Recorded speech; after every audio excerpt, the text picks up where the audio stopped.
Alright जी, ये आइल्स के one of the typical questions हैं। आप चाहे एकेडमिक के कैंडिडेट से जीटी के हैं, फिलिंग द ब्लैंक्स पेपर में आती आती क्या, लेकिन काइंड ऑफ मैंडेटरी क्वेश्चंस है, ठीक है। और इसको कभी कभी वो सेंटेंस कंप्लीशन कहते हैं, कभी नोट्स कंप्लीशन कहते हैं।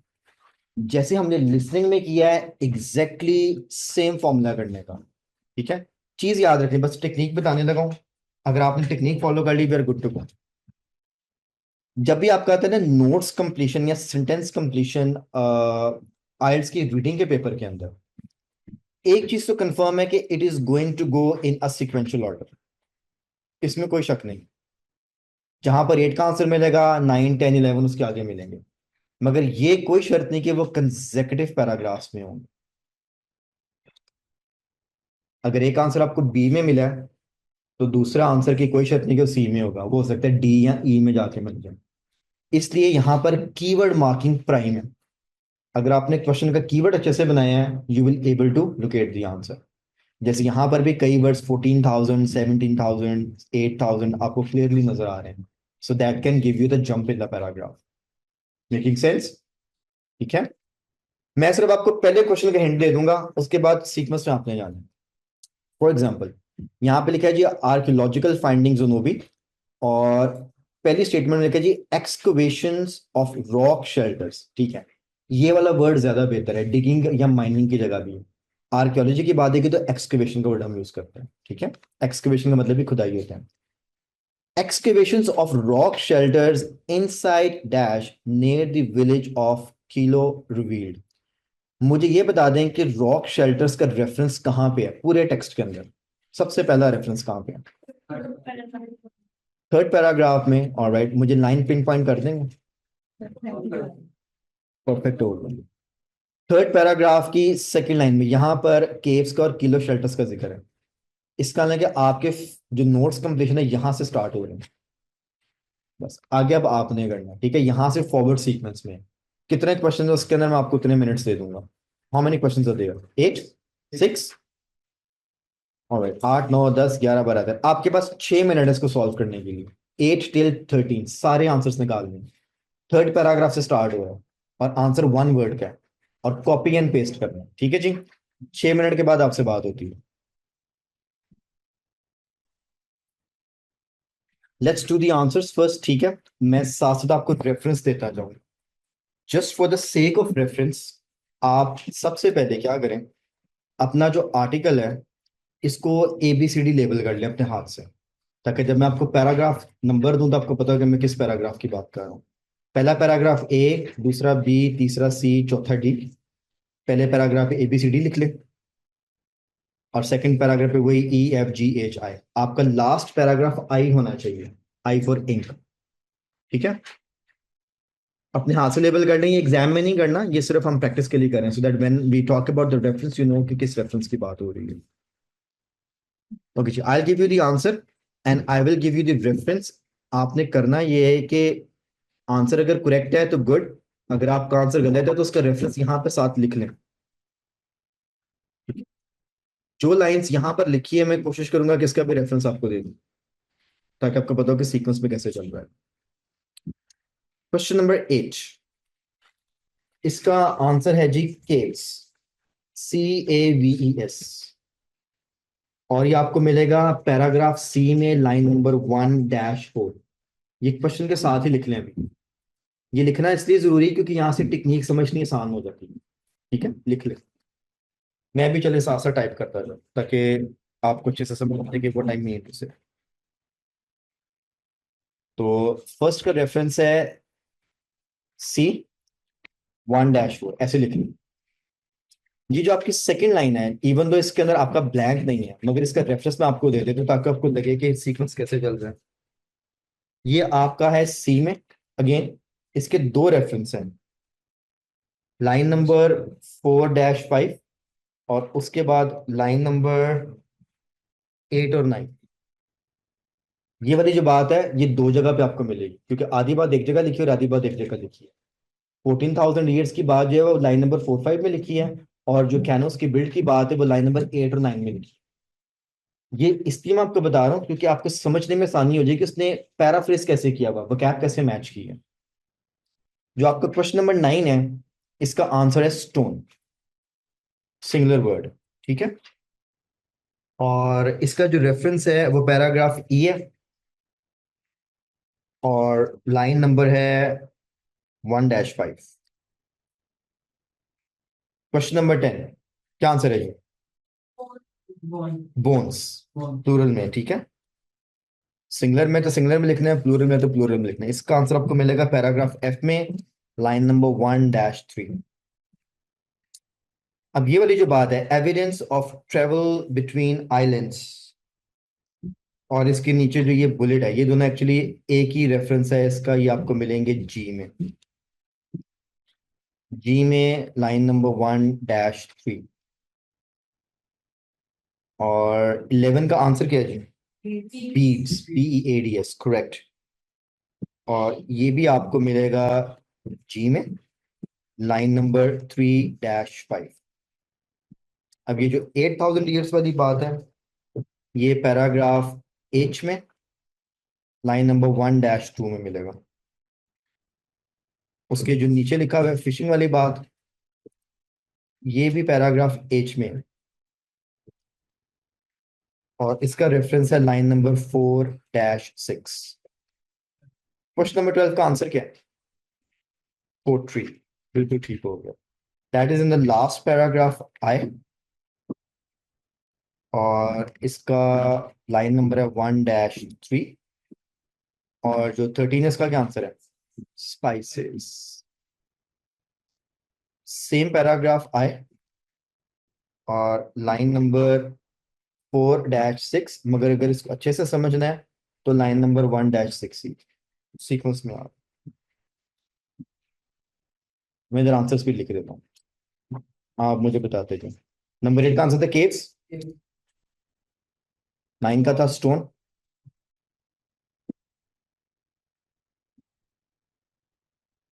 10 का आंसर है बोन्स,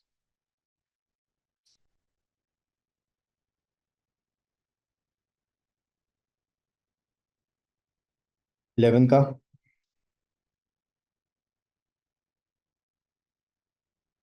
12 इज पोर्ट्रेट। क्या स्पेलिंग है? POTTERY, and the last one is spices, SPICE। अब यहां से एक चीज समझनी है आपने, ये आपने जब अपना काम करना ना, जैसे अब सीख रहे हैं हम, ये सीखने की सारी चीजें हमने आपको टेक्निक बताई यार, ये आंसर सीक्वेंस में है, नो डाउट आपको नजर आ रहा है आंसर सीक्वेंस में, सीक्वेंशियल ऑर्डर है। पहली स्टेटमेंट सी में, फिर सी में, फिर ई में, एफ में, जी में, एच में और आई में। इसमें जंप भी आ सकता है, जैसे डी में कुछ भी नहीं है, ठीक है, मगर आगे सीक्वेंस आ रहा है।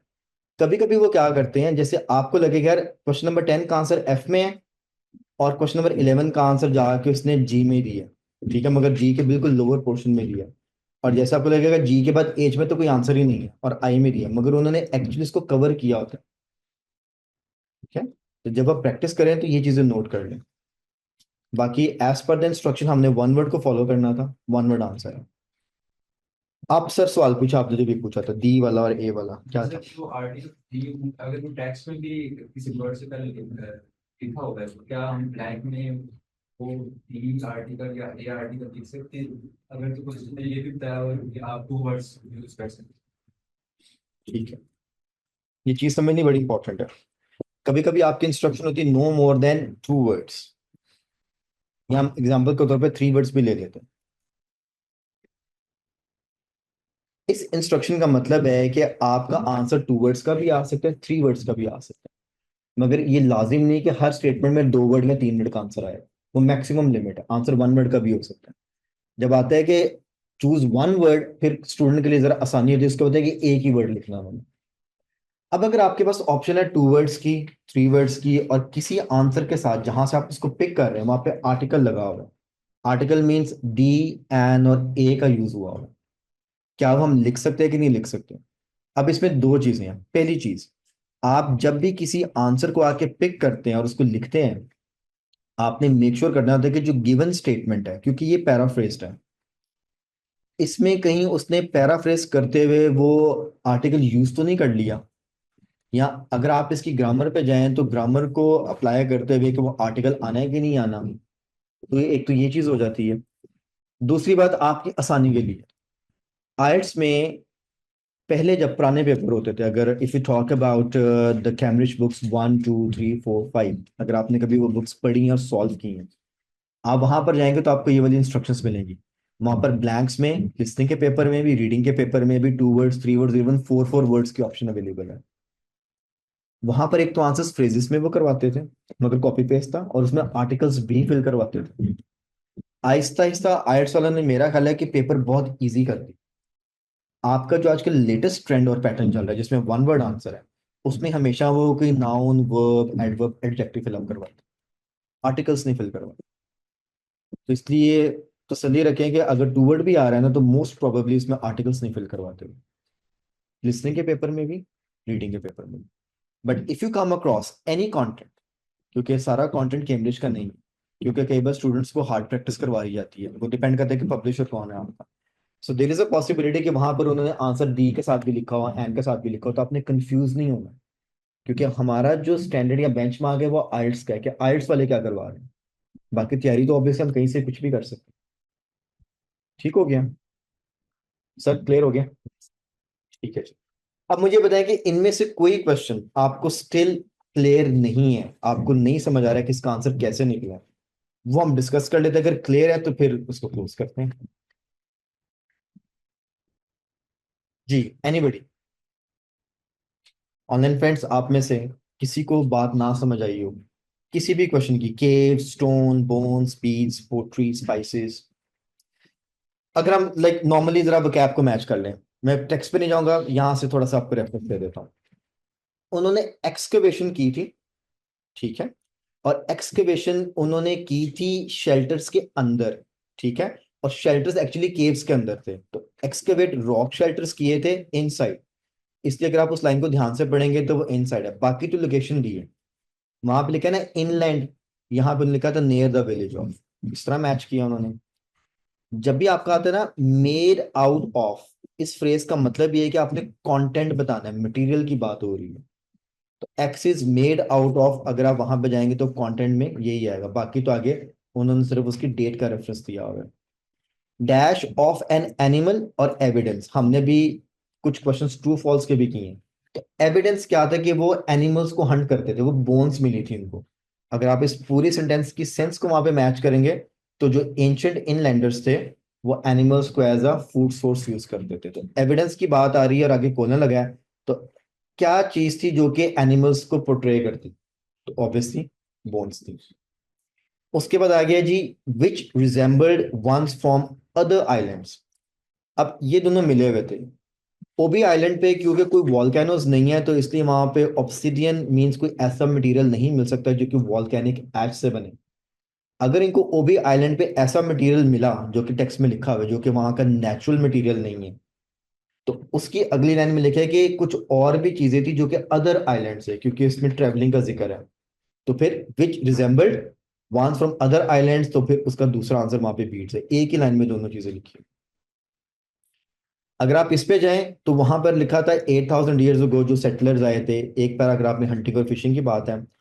दूसरे पैराग्राफ में उन्होंने कहा है कि वो दो काम करते थे, यहाँ पे एज वेल एज लिखा हुआ है, इसका मतलब कि दो काम।